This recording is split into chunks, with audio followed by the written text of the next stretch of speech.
Chapter 7. Silver Moon's Return. "Dad!" cried Toad. "Who was he? Where did he come from?"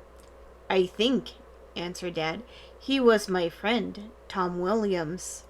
I sent a note by John a few hours ago asking Mr. Williams to come over this afternoon, if he could, and to bring a few of his Indian things with him. I thought perhaps some of you boys would be interested in seeing them. But he surprised me as much as he did you by dressing himself up as Silver Moon, an Indian chief. Don't you boys think he made a heroic figure?" "I should say he did," the boys all answered in chorus. "Do you think you understood everything he said?" asked Father Brown. "No," said Chuck. "I wondered what he meant by the happy hunting grounds. He said all the Indians most have gone there."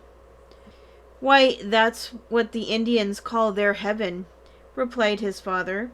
Then turning to Toad, he asked, "Suppose you run, Thomas, and ask Mr. Williams to join us." "All right, Dad, I will.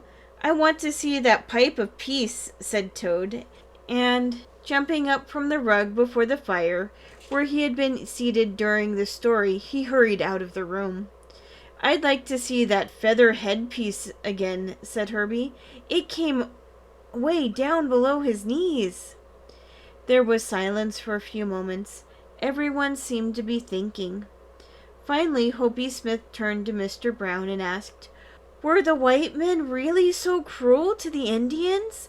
And did they cheat them?" "Many of the Indians were badly treated by the white men, but in turn they were also very cruel.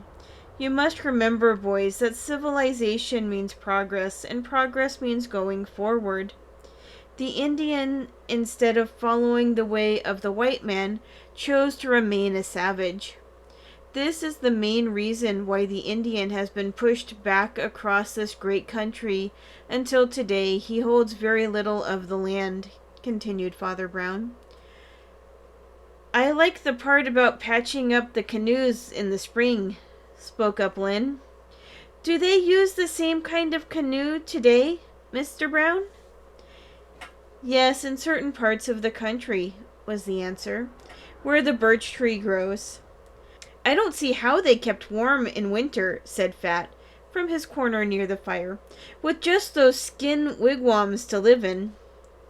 "The tents were pegged very close to the ground," explained Mr. Brown, "and the flap was tightly closed at the entrance so to keep out the cold winds and snow. Then, too, they had a fire inside the tent. The smoke passed out through the opening in the top where the poles went through." "Must have been a nice and smoky inside," suggested Fat. "Yes," laughed Father Brown, "I imagine it was." "Then," said Chuck, "they had the floor of the tent covered with great bearskin rugs. In the pictures they are always sitting down." "That's so they won't get so much smoke in their faces, I guess," said Hopi Smith. At this moment the door opened and Mr. Williams, closely followed by Toad, entered the room. "That really was a fine surprise you gave us, Tom," was Father Brown's greeting. "I was as much startled as the boys. It was very good of you to come, and your talk made us all feel very sorry for the Indians." "I've always felt sorry for them," was Mr. Williams' reply.